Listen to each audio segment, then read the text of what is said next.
everybody. I'm Noah from PhoneDog.com, and this is part, whatever part it winds up being in our multi-part review of the T-Mobile G1 with Google, the first Android phone built by HTC, released by T-Mobile, of course, with Google. Our other reviews, we've got a bunch of reviews up and written reviews on the site, all kinds of video reviews and images, so be sure to check it all out. There's an unboxing video, there's kind of an overall review if you just want to get the overall impressions in one fell swoop. There are individual reviews on different parts of the phone, the web browsing, email and messaging, that kind of stuff. Start out taking a look at the camera application. The camera sensor's on the back of the phone, obviously. It's a 3-megapixel camera, autofocus, no flash, no video capture. Out of the box, actually, there's not even a video playback app on the G1. You can download one for free from the Android Marketplace, which I'll show you later in the video. But right now, there's no video capture or video playback built into the phone. You launch the camera either from the menu or just hitting the camera button. It launches. It gives you a little reminder up there in the corner to take pictures, using the dedicated button. Obviously, you can hold the phone, whichever way you want. So I will take a picture of my plant. Hear the little shutter sound. It is autofocus, and actually, so here are your options. I'm going to delete that photo and take it again to show you. You can hold the button down halfway. Get the plant in there, and you hear the little sound. You see the green indicator in the bottom corner there. It tells me that I'm in focus. Focus lock. Do that again. And there's my picture. Once you've got your picture, you can save it. You can set it as a contact icon, a My Faves icon, or a wallpaper. I've got the picture now. I hit the back button and I lost my menu there, so I'll go to the picture gallery.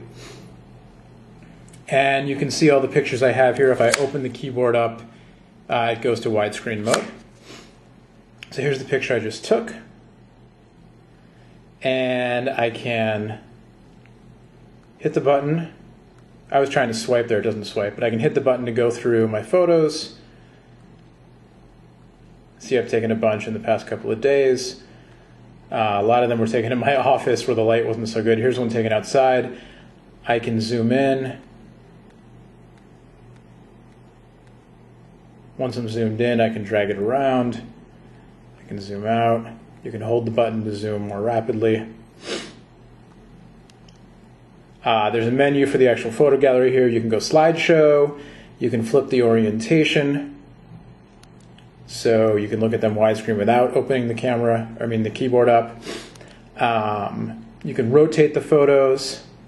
The more button, you can crop them. You can get the details. You can go to your overall photo gallery settings that let you look at things like the display size, how you're sorting them, slideshow settings, that kind of stuff. So we'll go back to the thumbnail view. We'll go to that one that I just took, and I'll show you sharing options. You can share via Google Mail or messaging, so you can send it in an MMS rather. And when you do that, it'll resize the photo for you, since it's a full 3-megapixel photo. And then it tells you it's compressing. All the little pop-up menus I think are really nice. I think the interface is a lot smoother than for some reason I was expecting it to be a little more beta-esque. I don't know, maybe I bought into some of the hype I read on some of the blogs or whatever without having seen it myself. But really I think the UI is very smooth and user-friendly. So here I've got an MMS message I can send.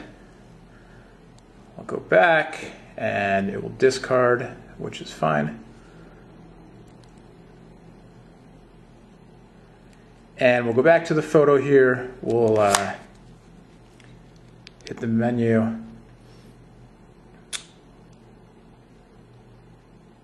And do a little slideshow, just so you can see.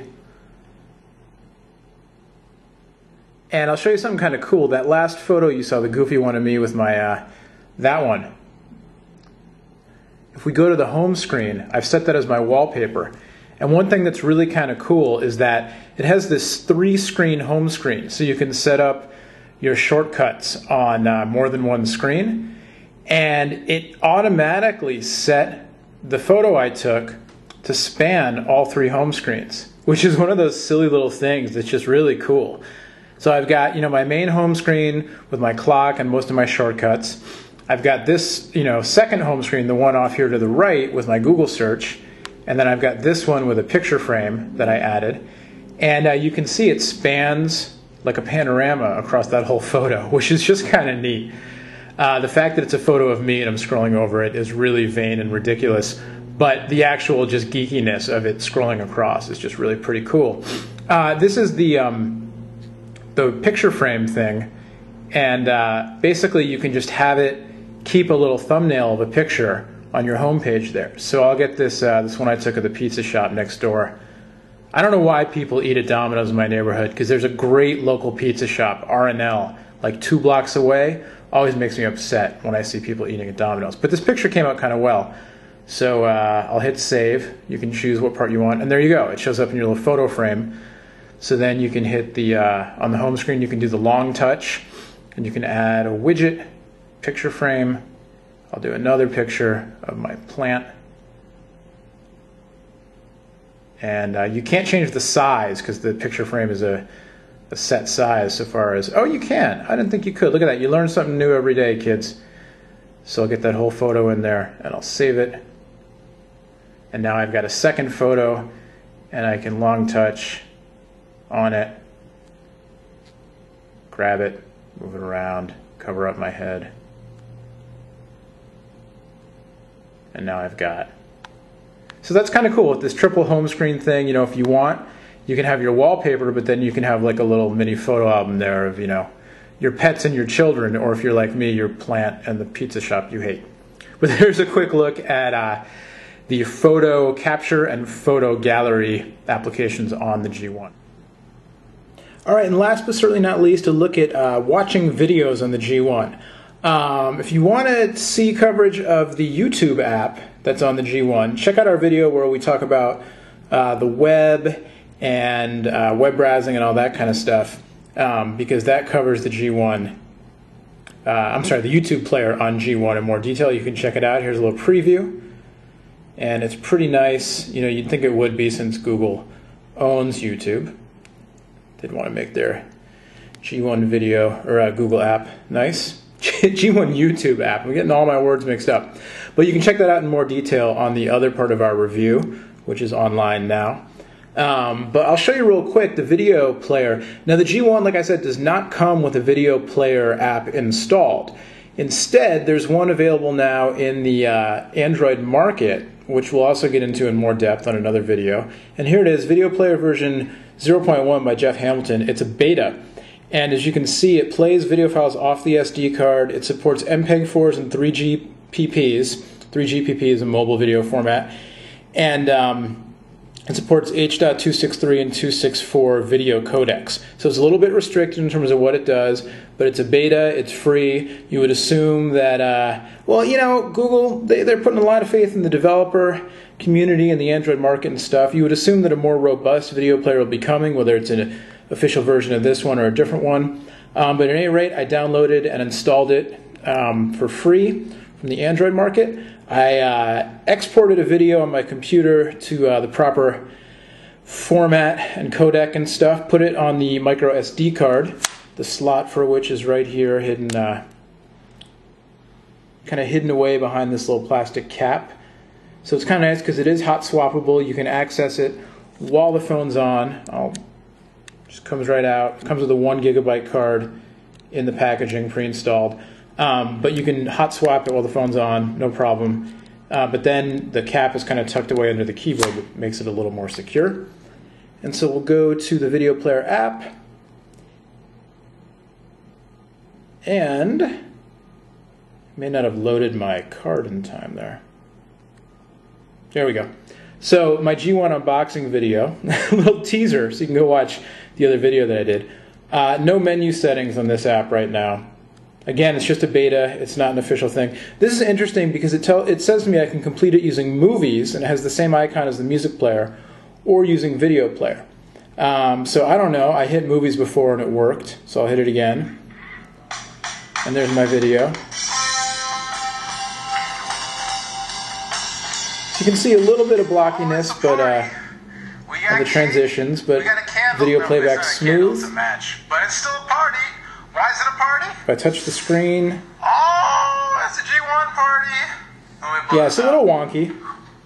Oh, it's a G1 party. Ow, hurt my finger. Put it into widescreen mode there. What's up, everybody? I'm Noah from PhoneDog.com, and it is a party. So, you know, definitely a little bit of wonkiness here. To celebrate. You know what? Mini USB adapter. And you get a stereo headset. But again, some of this may be due to my encoding. This video looks fine on my Mac, but you know, I may not have encoded it the right way. Who knows? It's a beta app, that kind of thing, but just so you can get a sense, there is no official video player for the G1 right now. This is a beta version I downloaded for free, but you can definitely watch your YouTube videos on it, as you can see in our other video. So there you go. There's a look at music and photos and video on the HTC G1 with Google, the T-Mobile G1 with Google, rather, built by HTC, the first Android phone.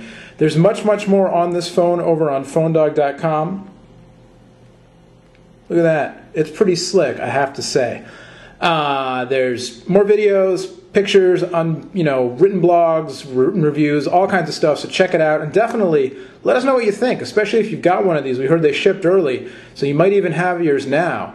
And if you do, definitely log on to the site and let us know what you think. In the meantime, I'm Noah from PhoneDog.com. See, that's me right there. I'm going to wave to you. Thanks for watching.